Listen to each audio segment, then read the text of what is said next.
This is what type of wedding should you have? Instead of your sun sign dictating this, it should actually be dictated by your Venus sign. If you have an Aries in Venus, you should have a wedding that is big. Maybe have a competition. It should be like a destination wedding, but not too far, but maybe just like 30 miles from your house or something. A party, games, fun. And it probably wouldn't be complete without a roast from the best man or maid of honor. Just saying. Also, if you have an Aries in Venus, it might be actually more important for you to have an awesome bachelor or bachelorette party because it's all about the party. Taurus in Venus, this is like the classic wedding, like at the farm or in a garden or something just very classic. This is gonna have the best food, the best cake, the best photographer. The wedding probably won't be as trendy, something that's very tasteful and elegant. If you have this placement, it's probably a good idea to have some live music or at least play classical music or some of like the 1940s or 50s kind of music. Very romantic. Perfectly planned hot dogs will not do here unless it's like gourmet hot dogs, but even then, I don't know. Usually more on the formal side. If you have Gemini in Venus, then the wedding is probably more about the people you invite, having some great speeches, maybe pass around a mic and tell stories. Try mixing up the tables so that everybody can mix and mingle and get to know each other. That could be fun. This would be all about the socializing and the networking. Maybe play some word games, have like beanbag tosses or like a massive game of Jenga. Focus more on the people and the fun and less about the details. Hire someone to handle those details. Just keep it more relaxed. Lots of laughter. This wedding doesn't have to be too serious. Don't worry about doing things the way everyone else does. Maybe ixnay on the big train so that you can really have fun and mix and mingle without someone stepping on your dress. Go modern. Do something wild. Why not? You could also be clever, like make it into a costume party or a theme. Really anything you want. It's your day. A Cancer in Venus wedding. All right. Tissue boxes, okay? Because there's going to be a lot of crying here. This is going to be a very personal wedding, very intimate. Don't feel the need to invite coworkers and stuff like that. Only invite the people that you feel you're comfortable crying in front of. It's all about the true, meaningful connection. Maybe instead of a bachelorette or bachelor party, you have an intimate dinner the night before with people that you're very close to that are true family to you.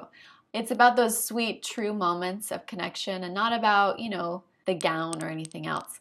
This would be a perfect placement for having the wedding at home even. A Leo in Venus. So this is going to be the event to remember. Big, big, big. All about the big wedding. Book the most luxurious location from your fantasies. And you'll probably have to book in advance because it's so in demand. Think Hollywood after party. Maybe even have those little baggies with all the goodies. I don't know what they're called. Goodie bags? Hollywood after parties will probably be taking notes from your wedding. It will be that good. Glamorous, glamorous, glamorous. You will be the king and queen for the day, so no train is too long and no location is too extravagant. You want escargot at the wedding? Go for it. There'll be dancing and probably like a nightclub vibe to the after party. Virgo in Venus. This is going to be a wedding that is precisely planned.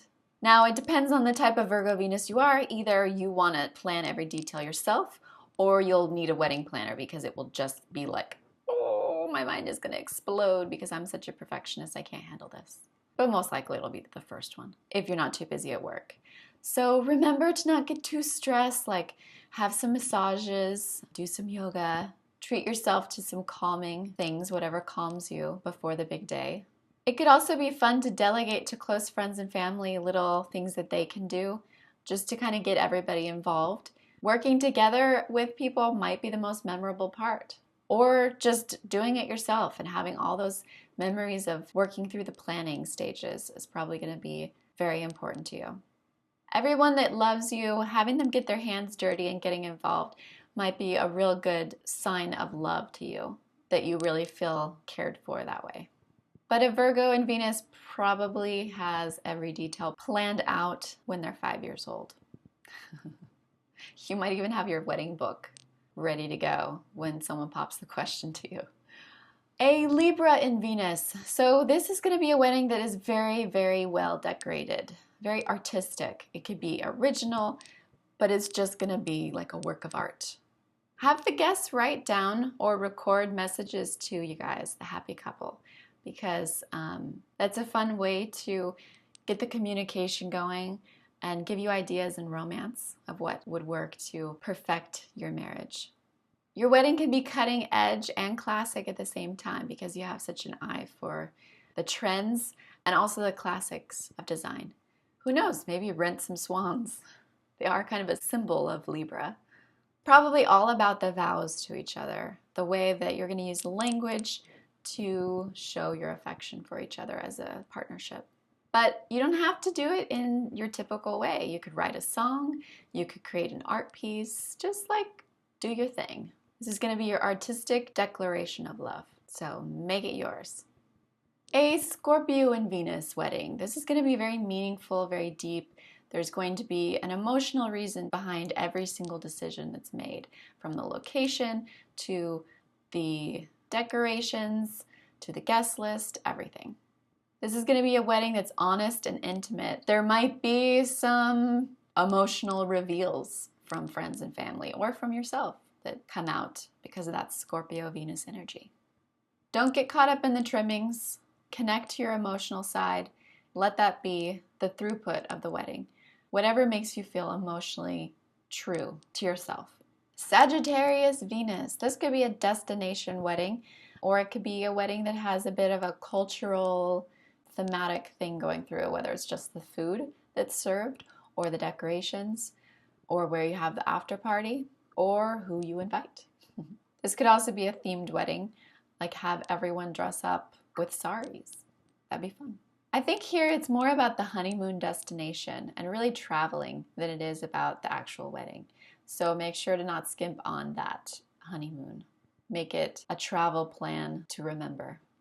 Who knows? Maybe cancel the whole wedding altogether and just, elope and travel. Or don't get married. Oh, okay, get married. You're here. You want to get married. You watch this video. Capricorn and Venus wedding. This is going to be picture perfect. That is for sure. The ideas you have here are going to be written up in blogs, repeated by other people in their weddings. Usually this is going to be formal, classic, tasteful, well executed. And it's going to be a great evening for everyone because it will just seem like it just put itself together magically because your Capricorn Venus energy is going to see it through. But while they're all sitting back and enjoying, make sure you don't overwork yourself, making this perfect wedding that was straight from a magazine. Aquarius and Venus, everything original, no matter how wacky, no matter how crazy. Everything to the beat of their own drummer, even if it means just going to the courthouse randomly. Don't follow any protocol. Go through magazines, sure, but reinvent everything you see.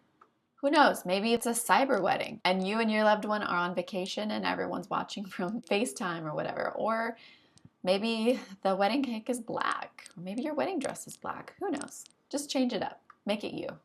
Pisces and Venus. All right, think bohemian goddess here. There should be some kind of spiritual feeling to it in nature.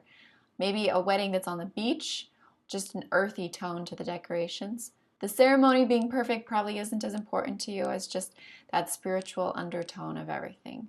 You want to feel like you're floating. Remember to leave room for spontaneity so that it's not too stuffy and it feels freeing. So best of luck to you if you're getting married. And if you're already married, then hopefully you integrated your Venus qualities and your spouse's when you're thinking of those wedding plans, which you probably were without even knowing you were doing it. See you guys for the next video.